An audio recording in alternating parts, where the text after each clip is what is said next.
रहीम। हींअर असां जामशोरो खां हेठि पुल खां हेठि असां हिते मौजूदु आहियूं।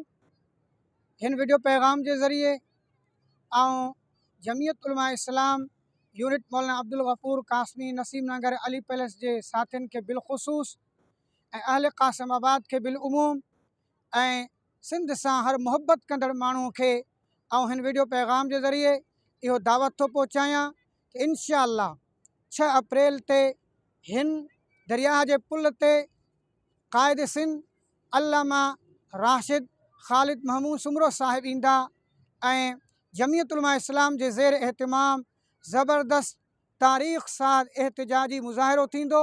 उनजे करे अहल क़ासिमाबाद जे साथियुनि खे पुररोज़ अपील थो कयां इन एहतिजाज जे अंदरि शरीक थियो।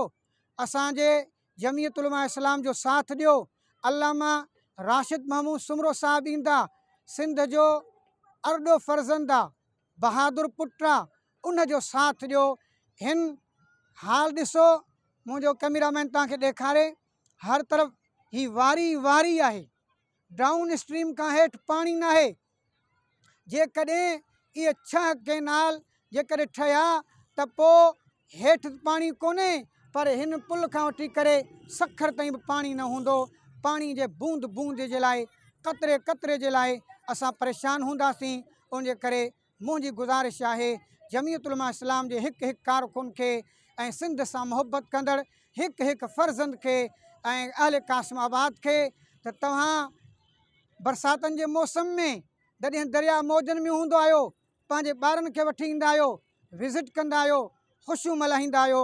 जेकॾहिं वारी हूंदी कहिड़ी ख़ुशी कंदव। उनजे करे क़ासिमाबाद वारो निकिरी अचो। जमाली बिरादरी जे हिकु हिकु साथीअ खे अपील थो कयां 6 अप्रैल ते 11 बजे जमियत उलमा इस्लाम जे ज़ेर एहतमाम हिन पुल ते, हे पुल साम्हूं ॾेखारियो साईं, हे पुल ते मुज़ाहिरो थींदो। सभु शरीक थियो। वस्सलाम। मौलवी नईमुल्लाह जमाली, अमीर जमियत उलमा इस्लाम यूनिट मौलाना अब्दुल गफ़ूर कासमी नसीम नगर अली पैलेस।